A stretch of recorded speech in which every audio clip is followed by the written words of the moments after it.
Thank you, Denise. Thank you all so much for being out here and showing the interest in this forum. We cannot do this. This is amazing, and thank you for doing it. Thank you for keeping it nonpartisan and keeping it on the up and up, because that's what we're about, is getting information in the hands of our folks so that they can make informed decisions. I looked at the videos, very impressive, very good. And I sang the praises of Denise because it was touted as this, touted as that. She came to me early on, asked for my help, and from day one, I helped you because I wanted to see this happen. It needed to happen. So I'm grateful for all of you coming out to support. For the folks that are stepping up to run, oh my God, bless your hearts, because it takes everything in you. It takes everything in you.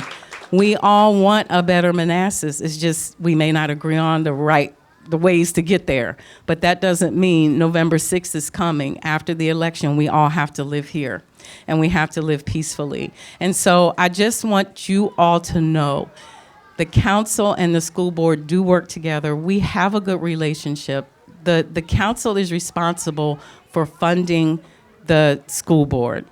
The biggest part of the budget, the city's budget, goes toward the schools. $68.4 million goes toward the schools in this next budget that we have, that we just started July 1st. We put an extra $1.5 million in for teachers' salaries. And so the commitment is there. We are your partners, but we need good partners as well. I've seen your dedication. I watched the videos. I'm telling you, I saw it there. And we know that everyone cares about our most precious asset, which is our students, our children. And your hearts are there, and it is seen. And so I appreciate you. Thank you for stepping up to run. Thank you for the time. I know I only had 90 seconds, but we're doing amazing things in the school system, free breakfast, lunch, all of that. We've got the E3 series. We partner with our police department, TJ there, doing an amazing job when that starts up. Award-winning through VML. That's an amazing series that focuses on those areas that we need to have parents' attention on. We're so glad we have an amazing CTE department. What else? We got CTE, parent liaisons. We're doing a great job here in the city, and I know your heart's desire is just to make it better for everybody. And so I thank you for believing in the city, for supporting the city, stepping up to run. Thank you for being here tonight to show all these candidates the love. Ask the questions you want answered, because you deserve answers. So thank you so much. Thank you. Thank you.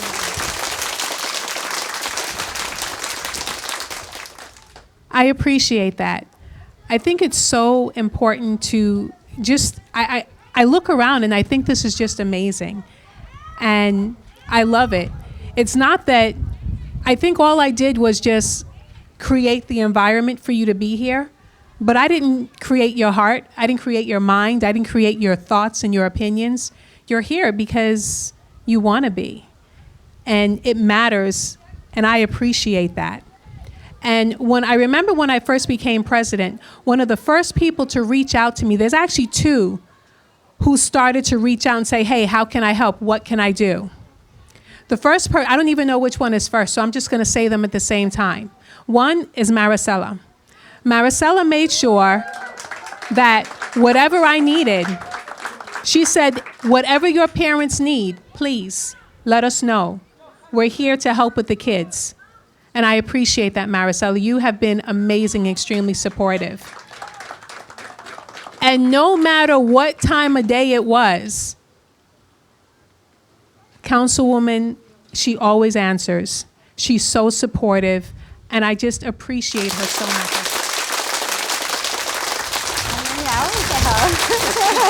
Good evening, and thank you so much for the invite. It's a pleasure to be here. And I'll ask you to join me in a minute of silence. I want you to hear those kids around us. It is so beautiful to hear them. Those are the kids. We are here for them. They are our future. Those in high school are like tomorrow or today, and that's why we're making a difference. When as a council, to me, it's an honor to represent all the residents. Whether they little, they big, they all live here, and I want the best Manassas for them. And like our mayor say, we might disagree in how that Manassas looks like, but I believe everybody that has been on the ballot or is on the ballot, they want what's best. They putting themselves out there, and they are working really hard. So please remember that. We can disagree. All I say is remember they have families, they have loved ones, they have, like me, they have kids in the school too, and we have a great process to go through.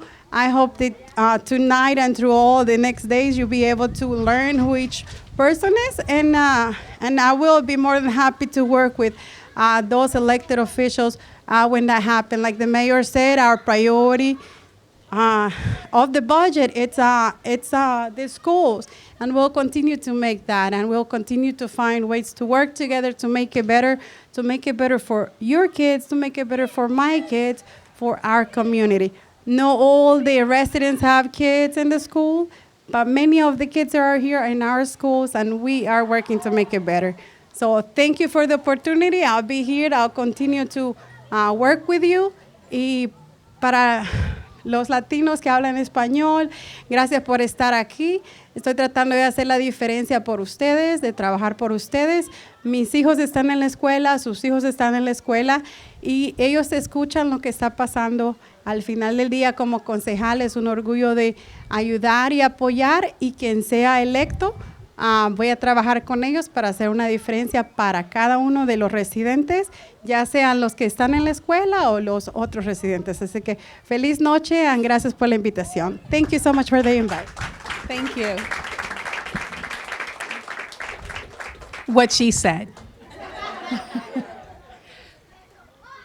I'm not sure how many of you actually know how things work in the school. It was refreshing how many people just welcomed me and said, let me know how I can help. One of the people that I met were the group of liaisons. And they were the best people that I could meet. And especially when you come to understand what they represent and what they do. But what's most important is that they work with Manassas City Police Department and the Vitality Officer to change the face of what our kids see a police officer as. They don't look at the police officer as just someone who's there to discipline them. They're starting to look at them and see them as people too, because they bleed just like we do. Ladies and gentlemen, please, Mr. TJ, come on over here. Let everyone meet who you are. Our Community Vitality Officer. Did I get it right? You got it right. Not Thank too many you. syllables in that. Yes. And definitely not a bad word. So again, good evening. As Denise said, my name is Officer TJ Rodriguez. I am the Community Vitality Officer for the Manassas City Police Department. Again, Mayor, great comments. Denise, thank you for allowing this venue and opportunity for the community to hear the voices and concerns. I will tell you, as she mentioned, as the Community Vitality Officer, what does vitality mean, right? What does community mean? And I think the mayor kind of hit that point, is we all have to work together. And I think it's important to understand that who we're working for. And as the councilwoman said, take a quick moment, and you can hear these kids' excitement. And, I wear a uniform, and so I have that magnet. Everyone wants to come and talk to the police officer. And I had a group of 4 young boys who came up to me. They're all Met students. And again, I engaged with them as I normally do. I asked them how their first week of school went. They told me, yeah, it was okay. Then they said, what was this? And so that's an opportunity that we don't want to miss. And so I explained to them it was an opportunity for our elected officials and soon to be elected officials to come and speak. And he says, well, I have a presentation to give too, and I don't know how I would be able to do that in front of a group. And I gave him some words of encouragement. I won't say what I told him, but nevertheless, it is very difficult to come up here and speak before a group of folks. And more importantly, you can never say no to Denise. Okay? All right, so I had just got back from vacation. I checked my work phone, and I got a missed call. I got a text, got a voicemail. So I texted her and I said, hey, what's up? What can I do for you? And she's like, hey, I got an opportunity for you. I was like, what's this opportunity? I was like, okay. Well, she only said I had a minute. But one of the things that she did highlight, and this was the first time I met her when I started this position back in 2021, and that was working with the parent liaisons. And it does take a community. And I always say this in several things that I talk about, it takes a village. And it takes a village to make a difference, to make an impact. And as the mayor highlighted, we do have a Parent E3 series that we're bringing forward in a very different format this year. Again, in partnership with our schools, because our schools, I believe, is the nexus of our community. It's a commitment from the community, and we want to make a difference. There are several topics that obviously are a concern for our youth, one being school attendance. So we're very excited to partner with a community where we're going to bring what I refer to as neighborhood level approach to our Parent E3 this year. So I'm hoping at some point I'll have a conversation with Denise, and I'm sure just like most community leaders, they'll take over because I come up with the idea, they take over. I don't know how that works, but nevertheless, you know, I just want to thank all those that came out. I think the mayor brought the umbrella, which held off the rain. So without further ado, again, thank you, and you guys have an amazing evening, and I look forward to hearing the responses. Thank you. You know, things start going, and then, you know, I have all these plans, and I have the entire itinerary laid out, and, well, here we are. The reason why we're here tonight is so we can talk about our kids. You know why that matters? Because our kids, every single one of them, are our doctors. They are our lawyers. They are our doctors because they're going to take care of something in some fashion, and they're going to fix it. That also makes them engineers. They are our attorneys because they defend, whether it be their own opinion or someone else's. And how they execute those things matters. So the way we execute and carry out their education, that also matters. This is not about my side, your side, my point, your point. Do you know the one thing that makes us upset? There's only one thing in the world that makes us mad: our ego. Ladies and gentlemen, put your ego in your pocket. We are talking about our kids. This is not your opinion. No one cares about your opinion. We care about the facts and what's there and what we can prove. And what we can prove right now is that we're not happy, and we all want something different and better for our kids. So with that, I'd like to start the forum for which we came. Now, I had it all planned out. Everybody was going to get a copy of the questions when they got here, and, well, that kind of didn't work out. How many of us got to see the interview the conversations that they did? I'll be sending it out so everyone can take a chance to look at it. Those conversations are candid conversations, and not all the candidates are here. Now, I had a dilemma with this setup. So let's address the elephant in the room before we move on. My dilemma was, we have 8 candidates, but I had 4 confirmations. I had where one person reached out immediately and said, hey, I can't commit. I had a second person sometime later say, hey, you were going to spam. So as soon as they found out, they followed up. I had another person, I had 2 people where I went and I spoke with them, and I just never heard back. And I guess this forum isn't something they were comfortable with, and that is okay. It is not a problem. However, I want to make sure, because when you don't even have 2 pennies to rub together, all you have is your name. And ladies and gentlemen, my name will not be in the mud. This is a non-partisan event, and I have welcomed and invited everyone. If they chose not to be here, or if they had other commitments, I respect that and I honor that, and that is okay. But I need for it to be clear. There are 8 seats up here because 8 people were invited. And I need for it to be clear, this is a nonpartisan event. I need for us to please be respectful and please be kind. Our kids learn from us, so let them learn how to deal with one another in a respectful tone, even if we don't agree. I have index cards. I'd like to pass these index cards around because I have pens for you so that you can be able to write your questions. And the index cards that these ladies will pass out for us are so you can write your questions down and submit them. Could I please have the 4 candidates join us here in the front? Okay. Good evening, everyone. My name is Javanice Haley, and I am a candidate for school board. I just started my 22nd year as a math teacher, and I actually taught math at METS back in 2019, and I returned to MCPS to teach STEM, advanced math, and GT at Baldwin Intermediate this past school year. I have a school-age daughter, and I'm very passionate about the power of education. I grew up in the South Bronx, and so for me, education was the only way for me to be able to have an opportunity to do better for myself. And I believe strongly that with a strong educational foundation, you can do anything in your life. And I want our kids to have the exposure to as many opportunities as possible.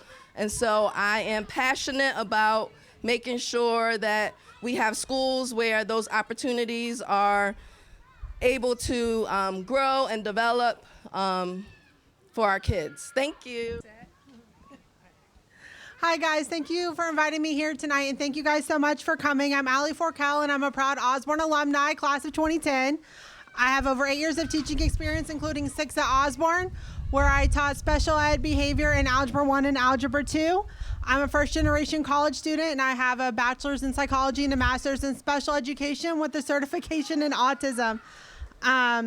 Education, I've known I wanted to be a teacher since I was 8 years old. I began my teaching journey at a level 5 alternative school where I focused on behavior management and whole body learning. During my tenure at Osborne, I was able to have an average of a 90% success rate with an Algebra 1 SOL with students with learning needs, language barriers, and behavior problems. In 2022, they nominated me for the Teacher of the Year award from my students. I might not have won, but I won in their eyes, and that was everything for my heart. These priorities that I have that you'll hear about today aim to create a more academically inclusive, supportive, and effective educational environment for all students in Manassas City. I hope to earn your support tonight. Thank you. If we will do nothing else, we will get this done. Are you ready? Yes. On your mark. Hello, everyone. I'm Dana Miles, and I'm running for Manassas City School Board. I'm a teacher, an experienced teacher and mom looking to change the schools. I have been going to talk to parents and teachers as I walk around and hearing their concerns, and I have those same concerns. All the things that parents want, those are the things I want for my kids. I want better schools for my son. My son attends Mayfield, and I want him to be able to attend Osborne and Metz and have a great experience. I, as an ESOL teacher, know what it takes to deal with our immigrant students who need that push. We don't need to lower expectations for them. We need to give them the resources they need so they can reach the high expectations that everyone else is doing. I love the city of Manassas, and I'm grateful that for this opportunity. I give back to my community consistently, and this is just another aspect of giving back to the community by being a Manassas City School Board member. Again, I'm Dana Miles for School Board. I hope to gain your vote. Thank you. Good evening, everyone. My name is Maidi Weitzel. I am running for school board because I believe we need to change how things are going. As you probably noticed, there is no Spanish representation in our school boards. Why is that important? Because 70% of our kids are Latinos. And so, to me, I feel that it is important to have a parent who is an immigrant, who did not grow up here, who has language challenge, just like our parents today, and who is not afraid of asking questions. I feel that there's a lot of things that we do right, but we also have opportunities where we can do better. So I'm looking to partner with everyone in Manassas to make our schools better for everyone. Mighty Whites for Manassas, I hope to count with your vote. Thank you. Thank you so much. I'd like to tell you how I came about getting the questions. The manual that's online, policies and regulations, that thing is 700 pages. You know why I know? Because I printed it so that I could look through it and make sure that I could read it and know exactly what was going on in our schools. The first question that I have, a lot of people think that a grade of 60 is too low for a passing grade. Dana Marie, what are your thoughts? I believe it does not prepare our students for the real world. It keeps our expectations low, and it does not improve our success in the classroom. As an ESOL teacher, I know that all they need is extra resources. We need teachers who will help them get to where they need to go. We don't need to lower the bar. And lowering the bar teaches our students that they don't have to try and still pass. And we're not preparing our students for the real world when they get jobs. We're not preparing our students for college, because that is not how college works. We should be pushing our students to their greatest potential. We should be doing everything we can to make sure they're successful, but not lowering the bar. That does not make them successful. Thank you. Same question, Javanese.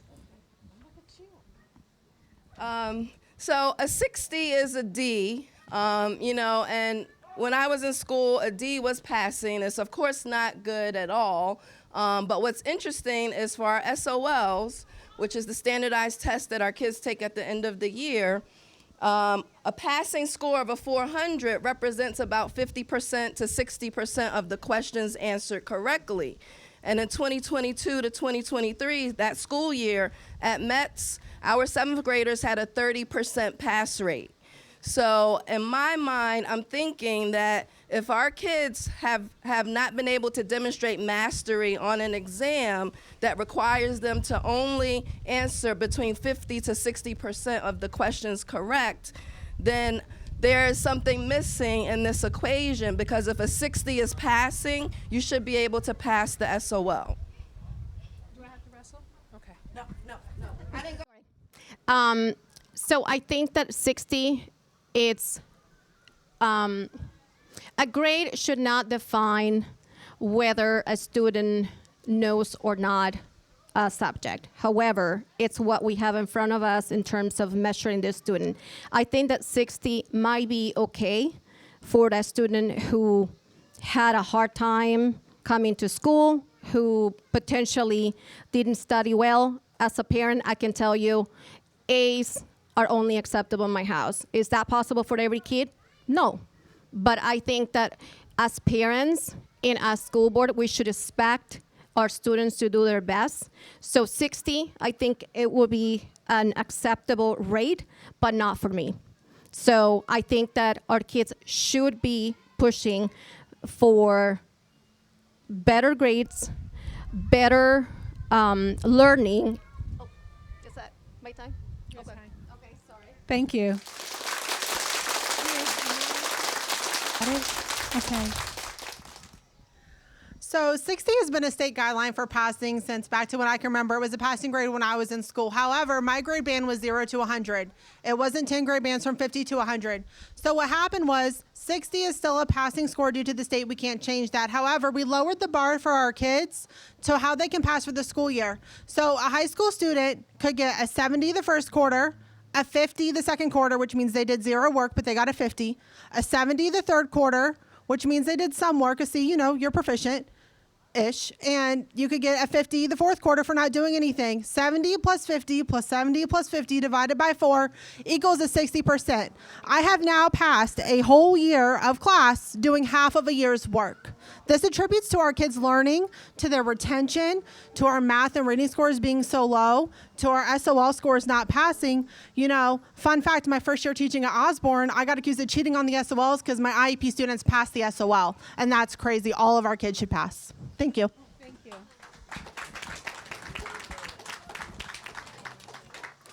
Next question. This is the final question that I will ask, and then after that, I will reach into my handy bucket that this kind young lady is passing around for us. There is a concern that students are not meeting the required 140 hours of instruction and are still being allowed to pass that class. What are your thoughts on that issue, and how do you hope to combat that?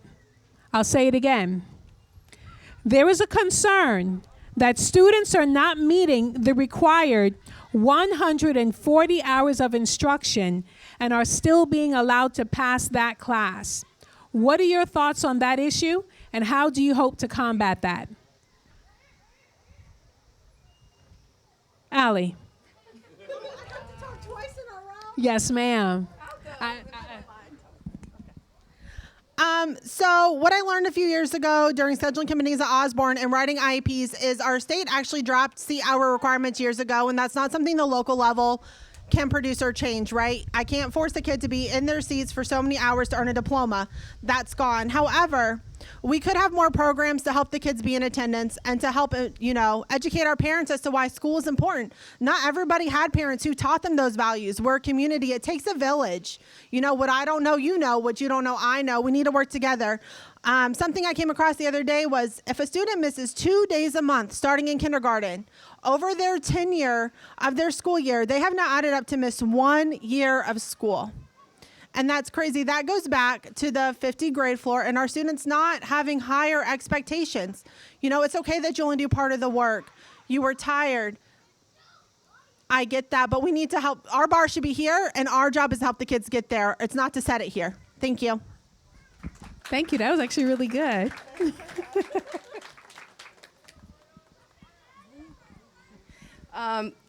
So I think a diploma represents a certificate of achievement, not completion. And so when our kids are not in school, they're not able to achieve to their highest potential. And so what ends up happening, that certificate loses value because they've completed classes, but they haven't demonstrated achievement. And so one thing that is on my heart and on my mind is the absenteeism that's happening, and our kids who, may come to school and then they leave midday. I think for a lot of them, they don't feel that they don't know their purpose in school. And so having more opportunities, like through our CTE program, expanding that, giving them something to look forward to so they know they need to be there is going to be a game changer for them, because not everyone needs to go to college. I have a bachelor's and a master's, and kids make more money than me, who haven't even been to college yet. So it's possible, but it's the hard work, it's the discipline. Thank you. Let's go with you, Mighty. Thank you. You're very welcome. I found the questions now. Thank you. Yes. Do you want me to read it again, or are you good? I'm good. Thank you. So I think that, first of all, when you have an issue in front of you, I think that you need to understand why you have that issue. And I think that if these particular students are not meeting this instruction hours, I want to believe that we can solve that problem. As a project manager and someone in the business world who tracks projects, I understand in measuring frequently. When you can anticipate that there's going to be a problem, you can attack that problem early on. So if we are waiting to the last minute to let the students know that they fail because they couldn't complete their hours, I think that we're doing them a disservice. So I think that it's important to understand why it's happening, measure, help the students who need to pass these, and find a way to partner also with students that might be excelling. Thank you. So again, it is not teaching our students life skills. In a job, if you miss a certain amount of hours, you get fired. Some colleges, if you miss a certain amount of days, you don't get your credits. So why are we teaching our kids that you still can pass these classes and not show up to class? Attendance matters. Losing hours in a class means students are not getting the material they need to master the class material. I have students that take vacations. How can I teach them to read if they're not in school? And that's with the younger kids. So just imagine if you're having this higher material, you need to be in class. To combat this, which you asked, I would create academic counselors, specifically who can partner with teachers and students and ultimately families to ensure our kids are in school. We will go down the list and see who is missing school and why. Yes, it may be something out of their control. A parent might have said, let's go and visit a family member that's sick. That's out of their control. But, or maybe they're sickly. These academic counselors. Are we good? Okay. So you're out of time. Okay. So I have a bucket of questions. Shall we? Well, that's lots of questions. Good job, guys. What do you think about teachers not being allowed to give a grade below 50? How will you retain teachers? Huge numbers of teachers are leaving the system. So we have a lot of teachers that are leaving the system, and if you were on the school board, what would you do to help retain those teachers, and how would you look to hold them accountable for grades that are 50 and lower? Let's start with you, Javanese. Do I get the mic? I was like, where's it going? That's okay. So I lived this experience as a teacher when I was at Baldwin Intermediate and at Metz, because this floor of 50 was newly instituted right before the pandemic. I did not like it at all. I felt like it denied parents the transparency that we need. When you're looking in that portal to see how your child is progressing, and you see that child has a 70, but in actuality, that child got a 13% on a test that I had to cover up with a 50, it misleads parents, and it broke my heart. And so what I started doing as a teacher, as an individual, in the notes section, I would put the actual grade that the child earned, so that any parent who looked in the portal, they would see a 50 with that little red flag that lets you know, oh, I wrote a little note to let you know your child actually got a 23%, and these are the areas that I'm concerned about, so that we could have more communication and transparency about the grade. Thank you.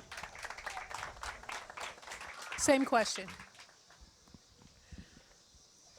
This is a difficult one because all of our surrounding counties are now doing the 50% grade floor due to COVID, and it really happened to help our students when the world was unknown for education. We were learning from home. Our older students were helping our younger students. Our families were all working in a house together, and it was meant to make equity to bridge that gap. However, when we returned, we should have done a few things. A few options that came to my mind were they get their raw score for first and second quarter, and we can revert to a 50 grade floor if that student needs it as a junior and senior for third and fourth quarter to help them pass. But that comes along with doing remediation, doing the work. I'm all about retakes, but to retake, we have to do it the first time. Also, making a board of all stakeholders and listening to them. One thing that really irritated me as a teacher and as a parent was my voice would be heard and then nothing would come of it. So I want to be your voice on that board. That's my job, is to represent you and everybody else. Thank you. You're welcome. Again, I'm about action. So I like to solve problems. And what I would do is I would create a committee to do research on the best grading scale for Manassas City. This committee would include a set of teachers from each school who represent the grade levels and content areas. Because again, they're our stakeholders. They know what's best for our kids. Why? Because they're working with them. How are we as a school board making these decisions without talking to our teachers? We would also have parents who were able to be on that committee as well, so that we can have their voice. And this would ensure the research we would do would be to determine how we can ensure students are mastering the content without lowering our grading. Also, we would provide more resources for those students who are struggling. I had a daughter who was struggling in Algebra 2 and she was failing. And I had to go and put my money into getting her tutoring. Our parents don't have that money. What are they gonna do? We need to give them resources for that.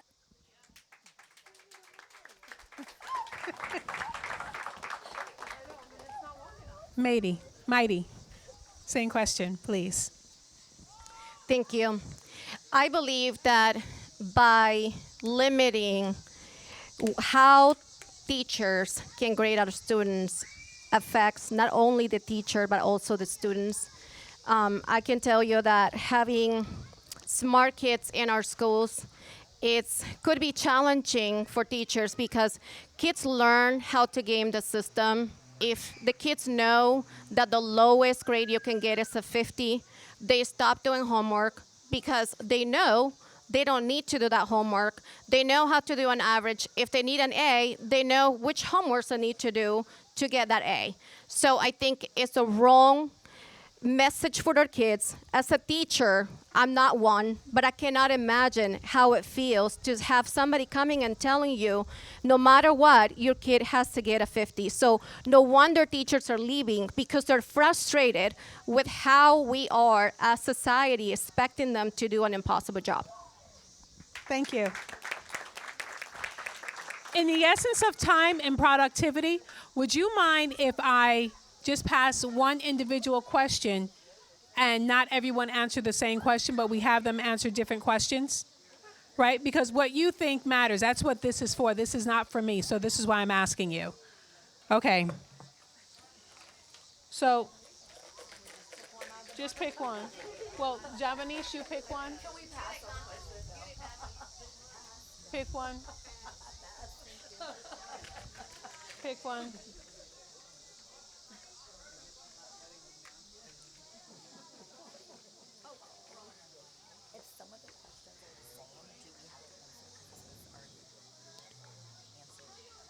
No, so the question here is if we receive another question that's similar or very close to the last one we asked, do we have to answer it? And no, we're just going to move on to something else.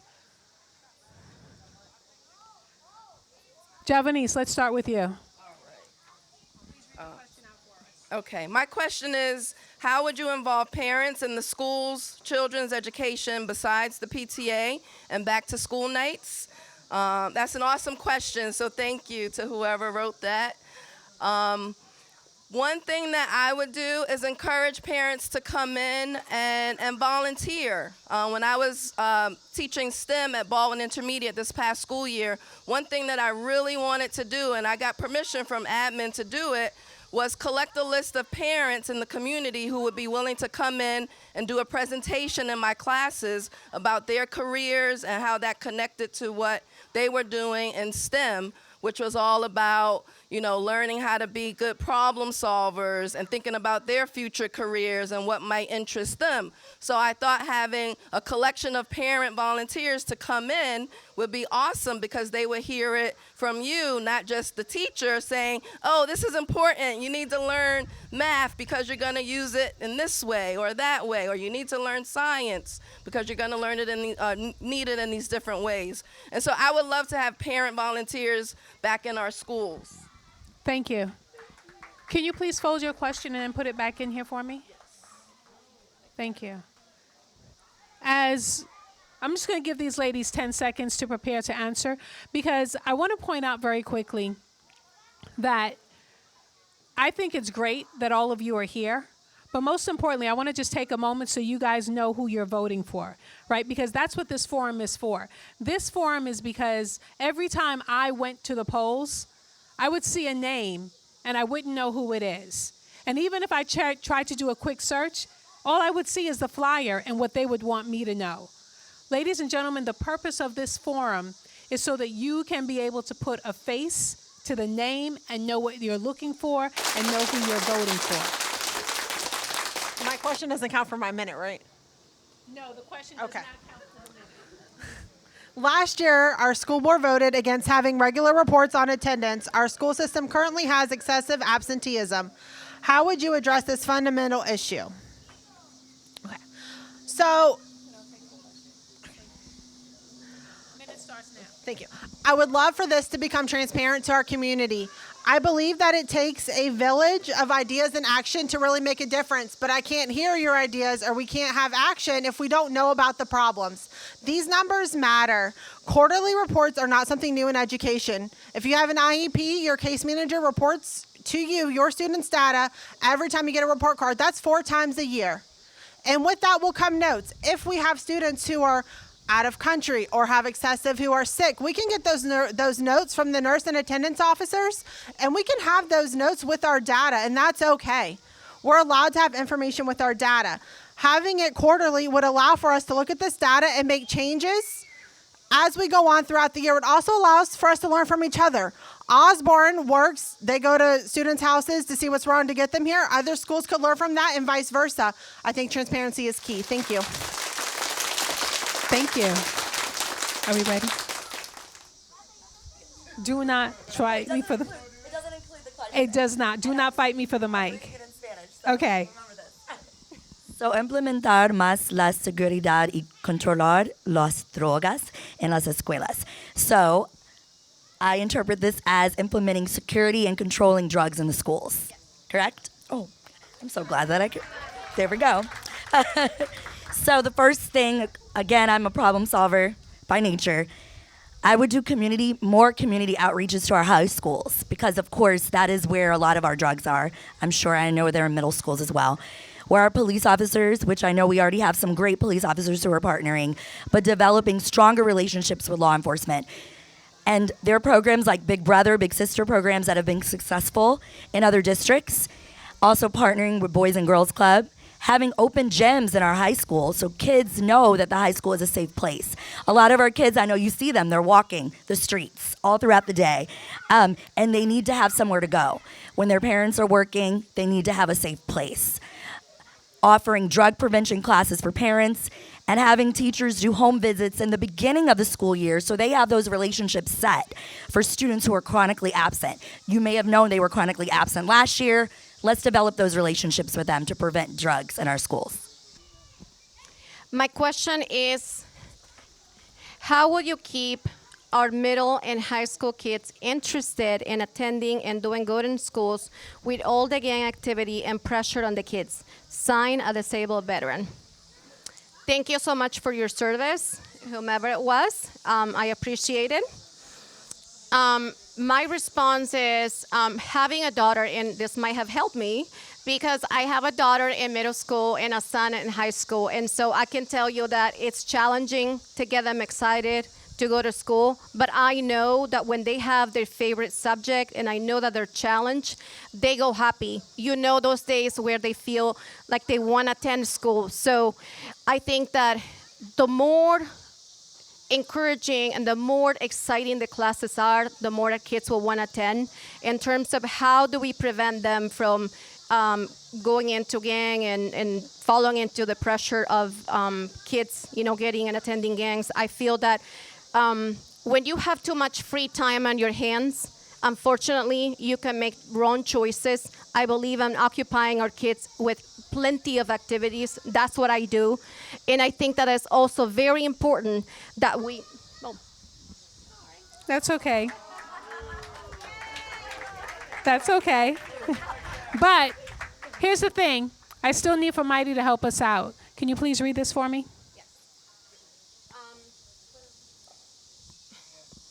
I'm going to read in Spanish and then translate. ¿Cuáles son las propuestas para mejorar la seguridad de las escuelas? So it's the same question as Dana. What's the proposal to improve our safety in the schools? Okay. So you did that one.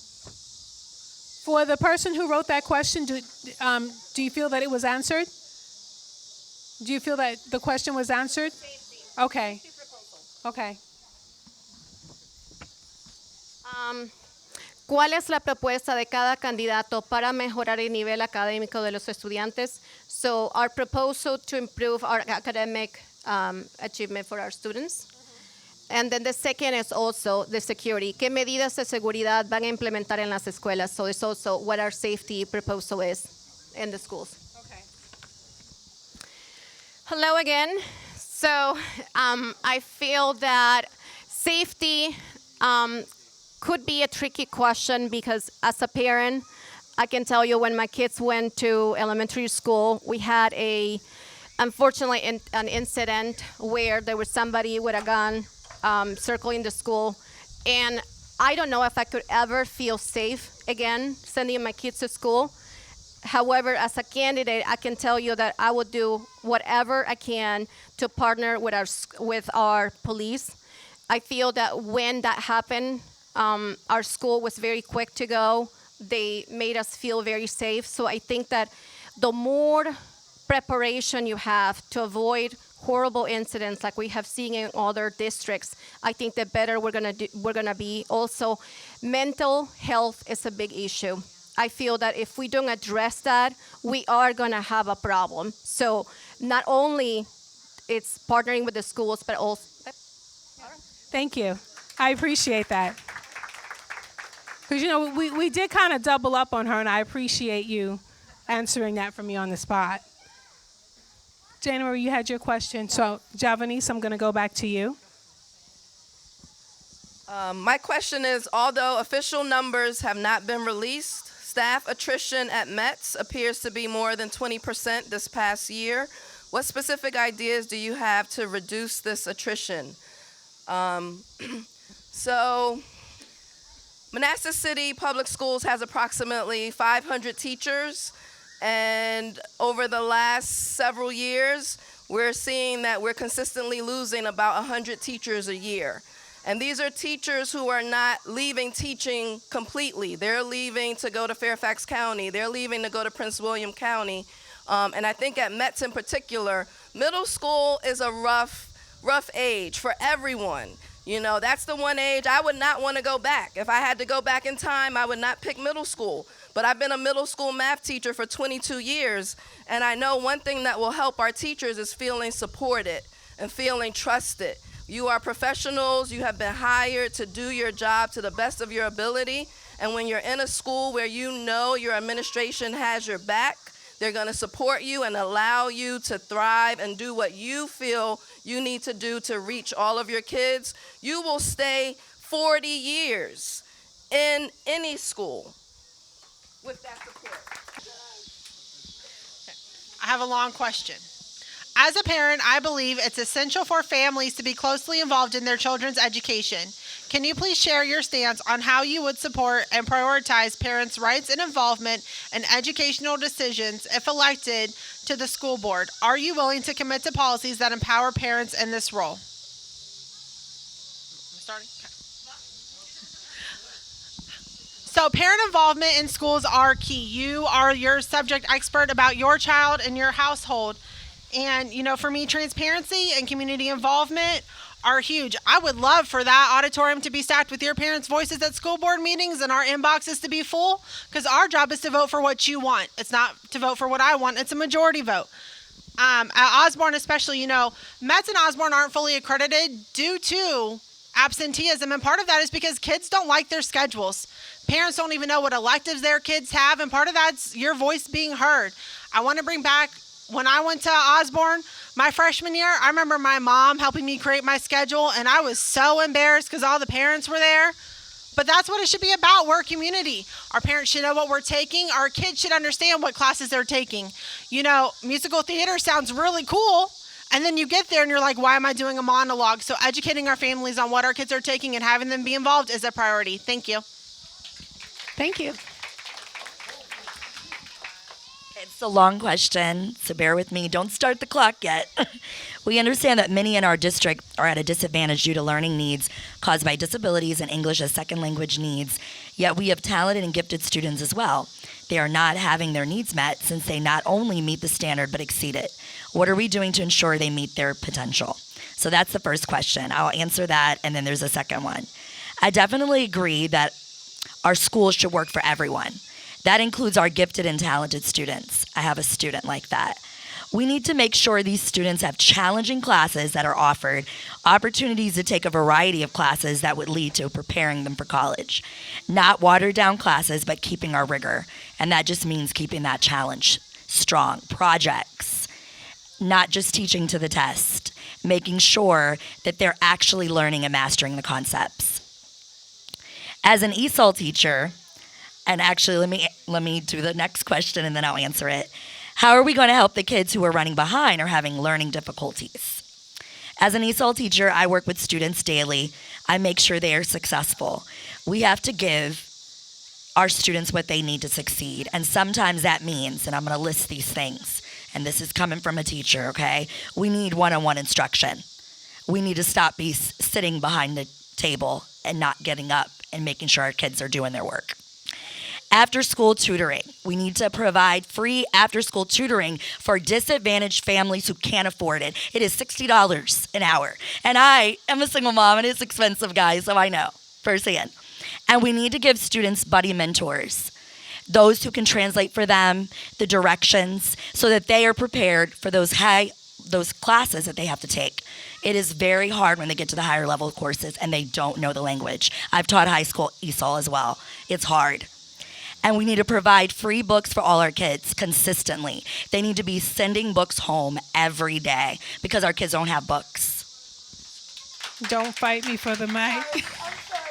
That's passion. Sorry.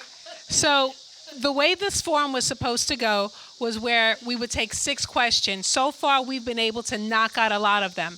We have 2 questions left, so I'm going to switch it up a bit. Because school board has to collaborate, let's have them collaborate on the response. I will give you ladies 2 minutes each to be able to answer that.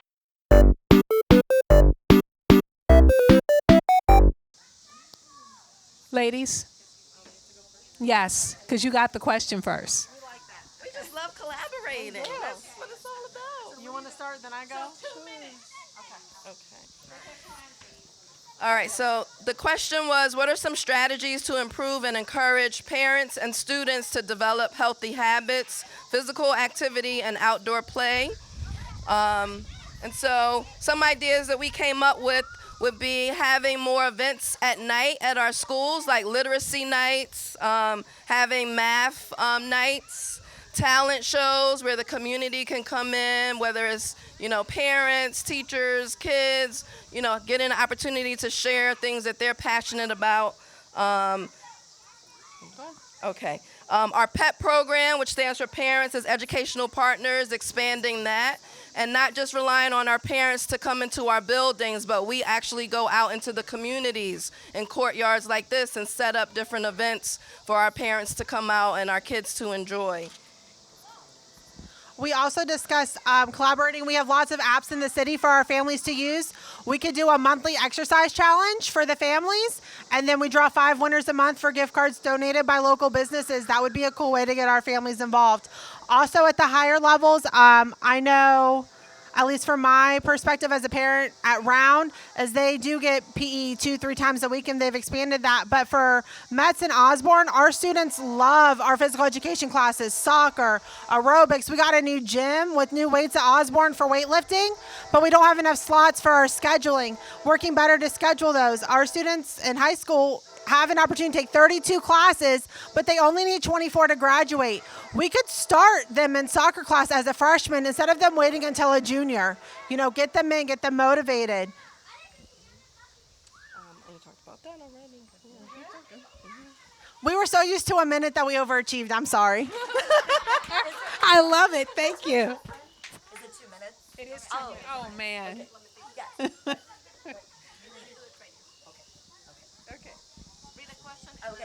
Okay. So our question is, what are plans? Okay, specifically, this is about schoolology. I'm saying it wrong. Schoology. See? Lord. Schoology. Folder structure. What are plans to standardize our subjects by quarter 1, quarter 2, quarter 3, quarter 4 to bring clarity and organization across all classes? It is hard to navigate for students and parents. Okay? So I'm going to start, and I'm going to say that in business, before you buy any application, you test the system and you make sure it works for everybody. Have we done a beta testing? Have we gotten the feedback before we bought that Schoology? My guess is no. I think that a Manassas City School Board should change the way we buy things. We should not be wasting our dollars if things are not working. I feel that the first step would be we analyze, we make sure it works for us, and then we and then we make sure it works for the parents. Because if it's not working for the parents, we need to make sure we're training them also to use it. Don't just give an app. Have a special night where you're training them and going through the process, just like you do our teachers. When we use apps, we get training. So we need to do that for our parents. And it needs to be bilingual training, of course. And it also needs to be consistent use. So we need to make sure parents are using it consistently and all parents know how to use it. And teachers as well. So if they have a question, if a parent has a question, a teacher knows how to answer that question. And also, if the app is not working for us, we need to find a new app. And we need to be open to that and not just be so rigid and say, oh, I guess we have to use this because we spent the money. If it's not working, we need to change it. Just like when a curriculum doesn't work, after a few years, they change it. When the standards don't work, after a few years, they change them. We can do that with the apps too. Thank you. So, lady, what time is it? 8:14. We did this in an hour and 15 minutes. Yes. I'm sorry? Yes. I'm sorry. They want the mic back. So, and because of that, what I'm also going to do is, so I'll allow for them to, before we take their closing remarks, would you mind if I had Ashley, Lynn, and Sarah share a few words before we close out the evening and do closing remarks? Hi, everyone. My name is Ashley Hudson. I'm proudly one of the endorsed Democratic candidates for City Council here in the city of Manassas. I'm running alongside our incumbents, Tom Mosina and Mark Wolf, who are both out of town and would have loved to be here with you tonight. Really, I'm focused on investing in our students, investing in our infrastructure, and investing in our community's prosperity for the future. I mean, I really see the responsibility of a city council person as planning the city's budget and planning for the city's future. And what I would like to do is listen to the community's concerns, the community's needs, and consider those things when making the budget plan and the future plan for our city. So thank you. Thank you.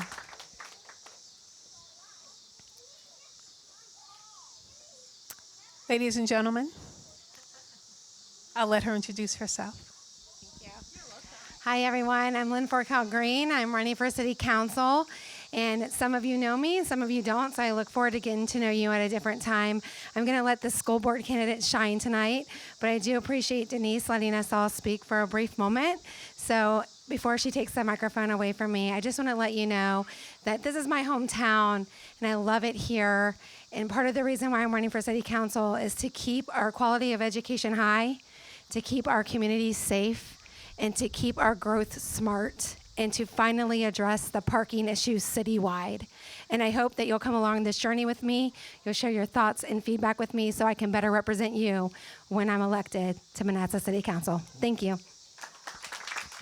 Thank you, Miss Sarah. Hello. Hello. Somebody said when I first got here, oh, where are you sitting? And actually, I don't need to sit up here because I'm not up this year. The city council and the school board, we alternate years. This is a 4-seat year, so there are 4 seats up this year. You get 4 to choose from. There are 8 people running. I recommend these 4 ladies right here personally. And I'm in the 3-seat year, so you're not going to see me behind the table here for another 2 years.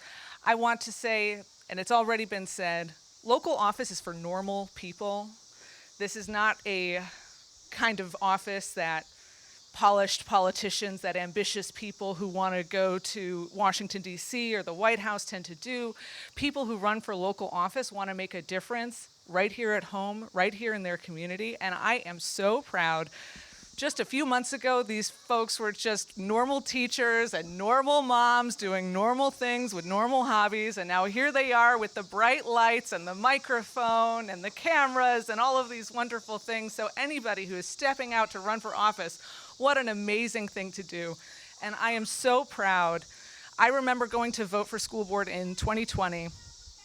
There were 4 seats up in 2020, and there were only 3 candidates on that ballot.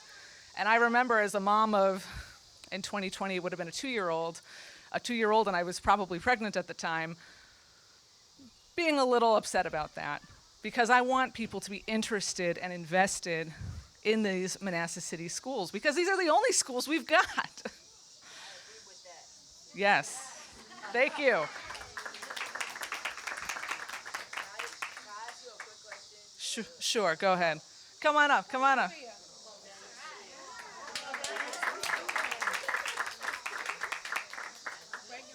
Okay. What's your name? So my name is Daniel, Hello, Daniel. and so for a school such as the school I go to, Mets Middle School, that first of all has some of the lowest test scores so far of the year, fights every day basically. The new principal reduced the time to get to classes from like about I think last year was 5 minutes to about shorter time, which is like 2 minutes. And I have a class, huh? 4 minutes. Okay, but yeah, a lot of students complain about it being shorter, and a lot of students don't like it. So, and I have a class that goes from the upstairs, literally downstairs, and to the other side. So, continuously, I'm late to that class. So, I would like to ask, what would you do to like improve the, the test scores and the school in general? In general. Yeah. What Yes. All right. So I pray for Mets every day. I really do, because you are absolutely right that the most recent data that we have out of the test scores out of Mets, it's at an unacceptable level. Yeah. And he's saying if you can't hear him, it's even on Google, even if you do a Google search. Yes, it's public. They're public results. And the best that we could do in our 7th and 8th grade math scores was a 30% proficiency, 30% of our kids passing the 7th grade test and 29% of the kids passing the 8th grade test.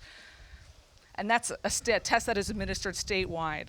That is an unacceptable result, and I agree with you on that completely. And what needs to happen is accountability up and down the system. So when you are, which is bad news for you as a student, because it does mean that if you're caught in the tardy sweeps, or if you are caught doing things that you shouldn't be doing in a bathroom or a hallway. I think tardy sweeps are extremely unfair. 'Cause like I have multiple classes that go from one side of the school to the other side of the school. So and so do many other kids. So I personally think that's not fair, and many other kids can't agree with me on that. So I'm speaking for a lot of people. Yes. Well, so one thing that is a benefit to our system is that we do only have one middle school. And so that these problems that you face as an individual student, we can work with that. Yeah. So now that I know you, Daniel, we can exchange our contact information. We can see what we can. All right, there we go. I'll write mine down. Yeah, there we go. So I'll do that in a little bit. Oh, okay. So you went there last year. Okay. No, I'm going to Osborne next year. Yeah. Right. So I mean, it is an accountability question, I think, because kids need to do the work, teachers need to follow the curriculum, parents need to do their job. We, the board, need to do our job, and our job is to ask those tough questions and to examine carefully what it is that's holding Metz Middle School back, what it is that's holding Osborne High School back. Those are our two schools that are lacking accreditation.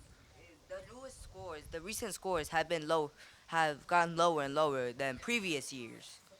So. Yes. No, it's a problem. It's a problem for sure. Yeah. But I do want to make sure that does your mom know how to find me? Because I can't control what they do in the school, but I can figure out something for you to do here in the community. So if it means that we have to put together some sort of an initiative to where we're helping you kids to study, to pass your grades, to whatever it takes. So I'm telling you that as a part of this HOA, I will commit to finding a way of supporting you. And once we can figure out those ways and see if it works, we can then go back and collaborate with whoever is on school board at that time. Closing remarks, 1 minute each. Yes, very good. Very nice. That is so inspiring. That's what this is all about. It is about the kids. And I'm so thankful for kids like Daniel who have the courage to speak up and say what they need. And so I hope that I will earn your vote. Early voting starts. Bye. Early voting starts September 20th. You do get 4 votes. And just know that I am committed I've been a teacher for 22 years, and I think our school board deserves a voice of not just a teacher, but a teacher who used to teach in MCPS. Because I know what our teachers are dealing with on a day-to-day basis. I know what our students are dealing with on a day-to-day basis, and I'm committed to change. Thank you so much.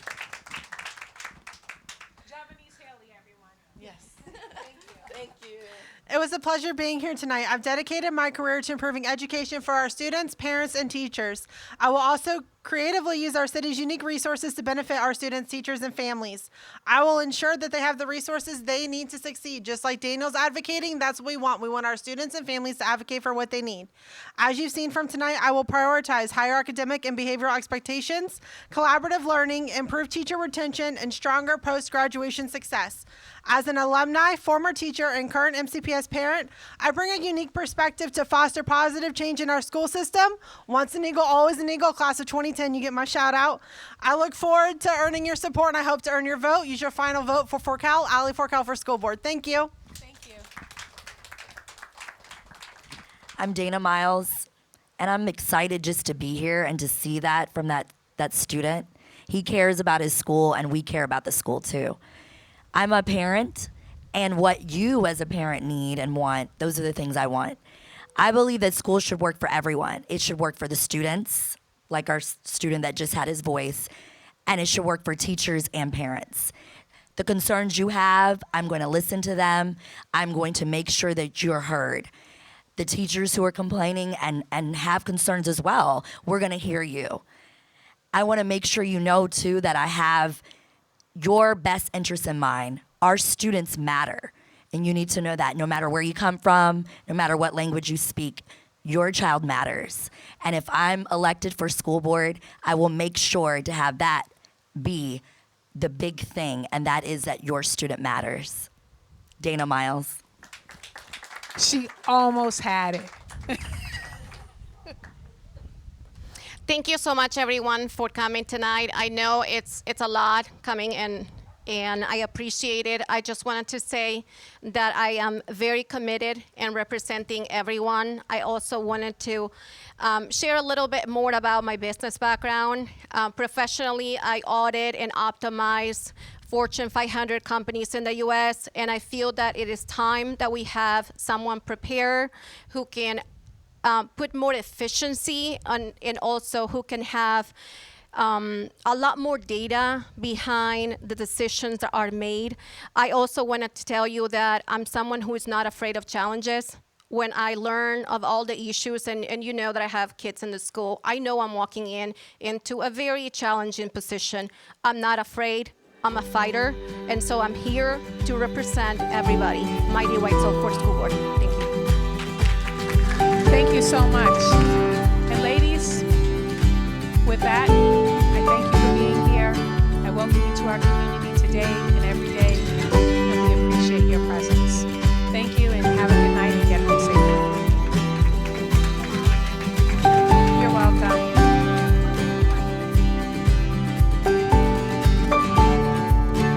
My name is Dana Marie Miles. I grew up in Reston, Virginia, and I'm running for Manassas City School Board. Hi, I'm Javanese Haley. I'm originally from New York City, and I'm also running for Manassas City School Board. Hi, my name is Allie Forkel. My name is Mighty Whitesell. I am from Manassas City. I'm a local resident, been here since middle school, and continue to raise my family here.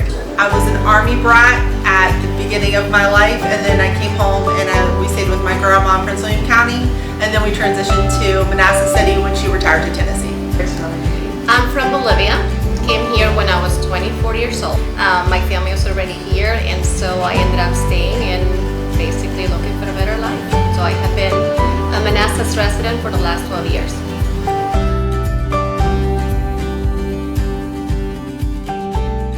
So for me, my son goes to Mayfield, and so I see the school there. I also see the schools that he will go to next, and seeing how the schools are run, seeing the children that are coming out of those schools, it concerns me. And I want to be able to keep my son in Manassas City without that concern. And that is really what fueled my desire to run for school board. My daughters actually have chosen not to attend Manassas City Schools. They attend Manassas Park because their dad lives there. I actually enrolled them, and they had a very bad experience. And so seeing that, I don't want that for my son. And that gives me the motivation to make the schools better, not only for my son, but for all the kids that are coming in and out of those schools. So being on the inside as a teacher at Baldwin Intermediate this past year and at Metz in 2019, I had major concerns about things as far as discipline, behavior issues, time being wasted in the classroom, and kids not really showing up to school prepared or ready to learn. And so it was an unfortunate experience this past year, and it led me to be very concerned for my own child, because I know education is the foundation of everything.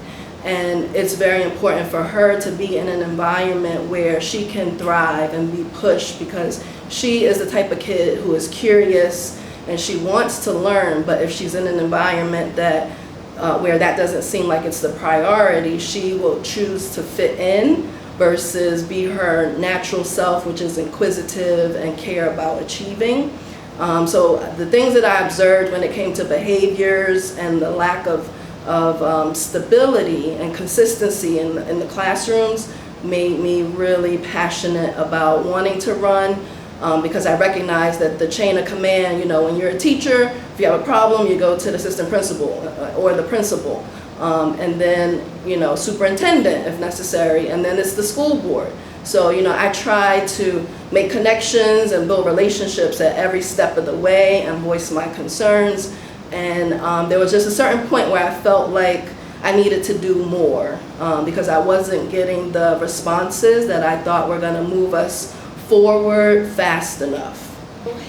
I initially did not understand the purpose of the school board. It wasn't until I started to get deeper into my kids' education. I have a daughter in Metz and a son in Osborne, that I understood the importance and why it's critical to have representation of Latino parents and parents that actually want to have more rigor on their kids' education. So it became a discovery for me, and then it became a purpose of wanting a better education for my kids. My driving force to enter the school board was actually being in the trenches with the teachers. I worked at Manassas City and Osborne. I also graduated from Osborne, so I had a very different view, and I never wanted to be one of those people that said, well, back in my day. And then I became one of those people because I couldn't believe that the school I went to and the school I taught to, I didn't feel they were the same school anymore. We lost part of our spirit, part of what made us eagles and one family. And you can't run while you work for Manassas City, understandably. So when I left to expand my family and my daughter entering round for 4th grade, I was like, this is a great opportunity for me to run, and I really want to help make a difference on the board and give a voice to a lot of our students who I feel are silenced. You know, we talk a lot about they have to overcome obstacles, but we don't talk about those obstacles, whether they be learning disabilities or language barriers or disciplinary needs. Those aren't spoken about enough for our population. That isn't the 80% we hear about. And I really want to give those students a voice because it's a part of my family as well.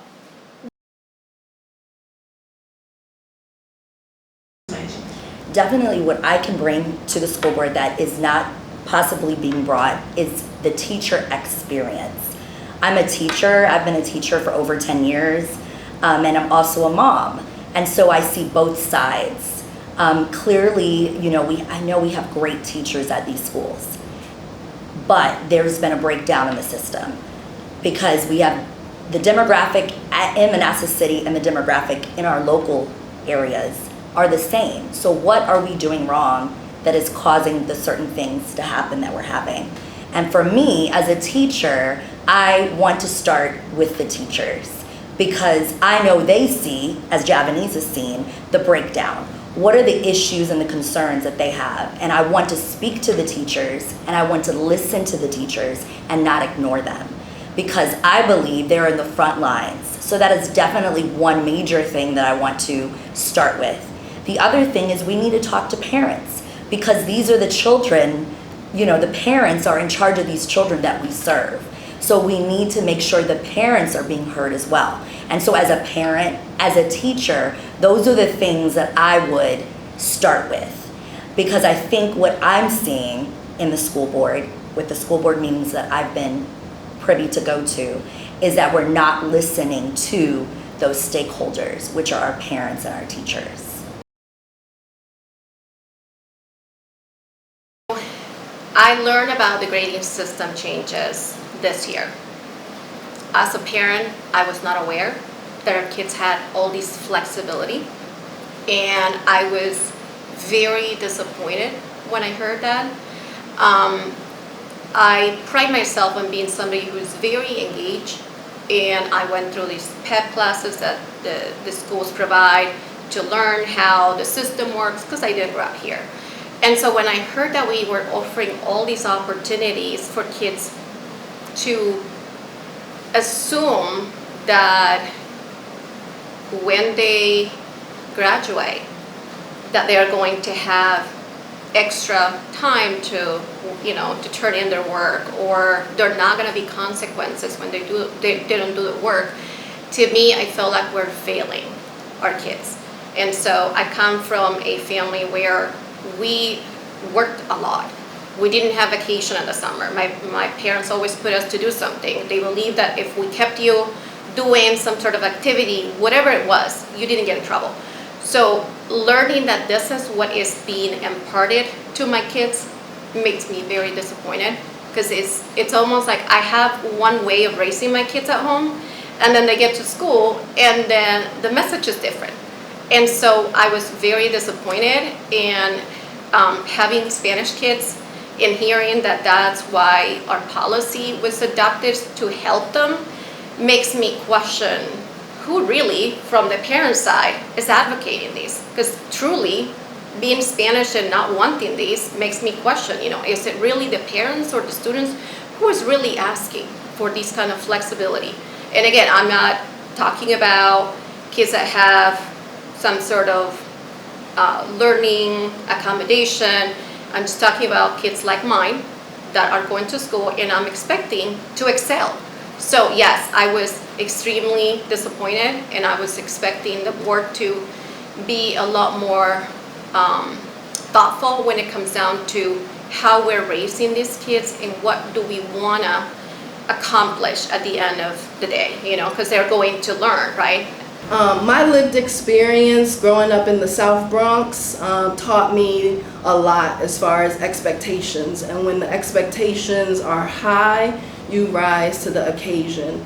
And so it's not a matter of our kids can't do it or the circumstances prevent them from doing their greatest and their best. They can rise accordingly, because just in my experience growing up in a neighborhood that was plagued with drugs and violence, the way that you get out of those circumstances is not by having low expectations. And so I think people have a misunderstanding or misguided information that, lowering the bar is going to somehow magically produce miracle results. And I'm proof positive that that doesn't work that way. When we lower the bar, kids respond accordingly and they lower their own potential as well. And so my personal experience and my experience in the classroom would lead me to want to fight for those higher expectations and produce policies that make sense in the classroom, so that our teachers really feel like they have the support they need to do their best work for our kids. Definitely agree with Javanese about setting the bar high. As an ESOL teacher, I have seen students who have not been given the resources that they need, and then they're always pushed to do certain things that they may not be able to do. But if you do not give the students that they need to be able to reach those heights, I think that that's the key that's missing. And a lot of times that hurts our children, because our children then feel like they have no support. So we need to support not only our parents and our teachers, but also our students, and raising those high expectations. And I believe that we feel the same way about that. And that's why we would work well together, because the policies that she's going to present are something I will stand by as well, because I understand the importance of them. My daughter is in a gifted program, and as part of that program, she basically was able to learn a lot more. And this year, we learned that her program is changing in a way that I believe is not going to be as rigorous anymore. My son, who is also in a gifted program, I have seen that throughout the years, it's almost like we keep making it easier for the kids instead of challenging them. So I find that as my kids are getting older, things are getting easier. And I don't really agree with that because I think that we need to prepare our kids better. So that made me want to get myself out there and basically look for a seat on the table. Our students struggle more, you'd be surprised. I taught math at Osborne, and doing math on a tablet online was hard to teach, hard to learn. You need a pencil and paper, and then of course use the technology we have to enhance the learning. But getting back to reading and writing is definitely important to myself and Mighty too. And the grading policy, we didn't get 2 weeks or unlimited tries to turn stuff in. It was if it wasn't turned in on its due date, every class after that you lost 10% of the grade until finally it just wasn't worth turning it in, because after 5 days, if I'm only getting 50% or 0%, and that really made me learn deadlines and compromises. And teachers aren't the bad guys. If you went and told a teacher, hey, you know, I had a dance team event or a step team event, they'd be lenient with the deadline. But for the most part, we really learned, and the structure, we had to be in class and we couldn't use cell phones, and that's not the case right now. More and more kids are able to text each other and go hang out in Old Town, and I'm kind of jealous of them because I would like Benny's Pizza during the day too. To hear that there are board members saying that they are doing these on behalf of the community, the Spanish community, it really doesn't sit well with me, because it tells me that you have a different interpretation of how we are as a community, or maybe you don't know how we are as a community. So that's why I feel like people who are speaking on my behalf, or you know, or making decisions on my behalf, may not know me or my community. And so I feel that if we truly ask Spanish parents whose kids are in the school, I think that the answer will be, we want more rigor.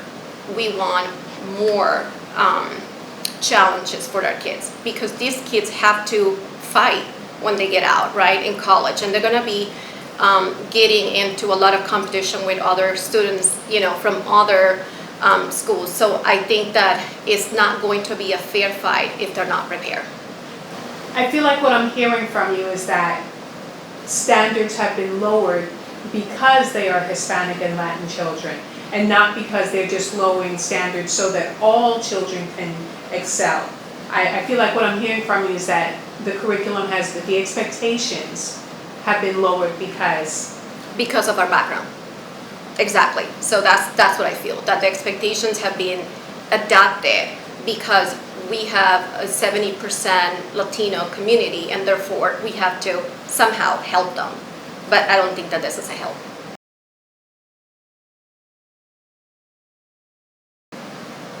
One of the things that Ali mentioned was discipline in the school. What are your thoughts on the need for discipline, and how would you go about that? So, great question. I was asking the owners in Old Town, and because I do here, and I once in a while when I go and take a break, I work from home, and so when I'm going to Old Town and I see kids roaming around, makes me question, you know, are they done? What's happening? Because it's not summertime, it's supposed to be classroom time. And what I find is that we are very lax when it comes down to keeping the kids in school. And I heard from the owners in Old Town of these businesses how they don't appreciate to have the kids during school hours, because they, you know, they're just sitting there chatting. And I find that we seem to have a big problem, and my solution for that will be, make sure everybody understands what's expected of them, and if you're not allowing kids to leave the building, it should be clear. anybody who's leaving the building, I believe that their parents should be called, and if the parents are not available at a time, there should be some sort of consequence.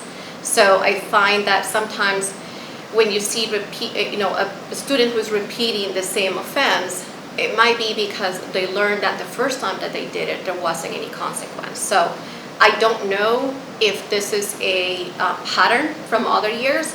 What I know is that it should stop, and it's about the school having a stronger discipline and actually follow through. When you talk about calling parents, I agree with that. However, where is the time or the manpower to call up parents for hundreds of students within a 40-minute time period? Because when they leave, they all leave basically around the same time. So I guess that's more of a rhetorical question, right? Because that requires a plan and a strategy. But these are some of the things that I really do feel that we would need to consider, because it's not a bad idea. And lots of ideas are good. The issue that comes about is the execution and actually being able to fulfill them and roll that out. What does support look like for you? For me, support would look like we have a policy, this is the rule. If I enact on a student not following the policy and I'm looking for either a phone call or a conversation or disciplinary action, and I think when a lot of people hear disciplinary action, they think we're talking like severe, kick you out of school, really mean punishments, and I'm not. Real world thought, like, if you're not showing up to class, these are your consequences. We need to get you there. How can we help you? And for me, support would be we're all on the same page. So if I, as a gym lifeguard, I've already called the mom, I've already had a parent-teacher conference, I now need something different, that is supported and followed through. Maybe you're not from the school system, but you have children in the school. Yes. However, you work, and so professionally, you are in an environment where you have to be a part of a support system. That's right. And be able to assist others and work with others to accomplish things. Taking that particular knowledge base with you onto school board, what does support look like for you after hearing what Allie and others have had to say about the school system? I feel that the support has to start, yes, with the policies. They have to be clear. I feel that sometimes ambiguity brings more questions. I also believe that communication has to go hand in hand. Having policies, and I can tell you this also applies for work, it's great, but when you don't execute them, is it worth it? And so I find that sometimes we have great ideas, great policies, but nobody follows them. And so my change or my wish for support will be, let's do it, but let's then get it ready. Let's have it implemented. And if something failed, let's go back, let's revisit, lesson learned. That's what I bring from work, right? What changed, is there something that we have to revisit? Let's go back. And so the other piece that I feel that is sometimes not as clear is what's the base for the decisions? What are the metrics that we use to come up with that? And I think explaining that to people can help them realize, this is what's best for the kids. And I find that sometimes, at least as a parent, I don't have a clear understanding on why certain things are that way. And to get behind, you really need to adapt, right? And you need to embrace those rules. And so I think that the communication should absolutely be a priority this year. And they went to the orientation. My daughter went around the school with, I guess, the liaison that they gave as a student. And what she was told was, if you don't have friends, you can find friends in the bathroom. That's where we all smoke. Do you smoke? So my daughter doesn't smoke. My daughter has never smoked, and that was very offensive to her. In addition to that, she was also told where to hide out when you want to skip class. And he didn't know who my daughter was. He doesn't know, her background or that she is a very high achiever. But that rubbed my daughter the wrong way to the point where she was like, Mommy, I am not going to this school. And so we enrolled her somewhere else. Because I do believe in giving children, especially when they get to a certain age, if they have that choice, to give them that choice. And she decided to go where her dad was zoned. It's unfortunate though, because as a mom, I have to drive her every day to school. That's gas money, that's time. I have to wake up extra early. Had the school been, in her mind, a safe space, I wouldn't have had to have that happen.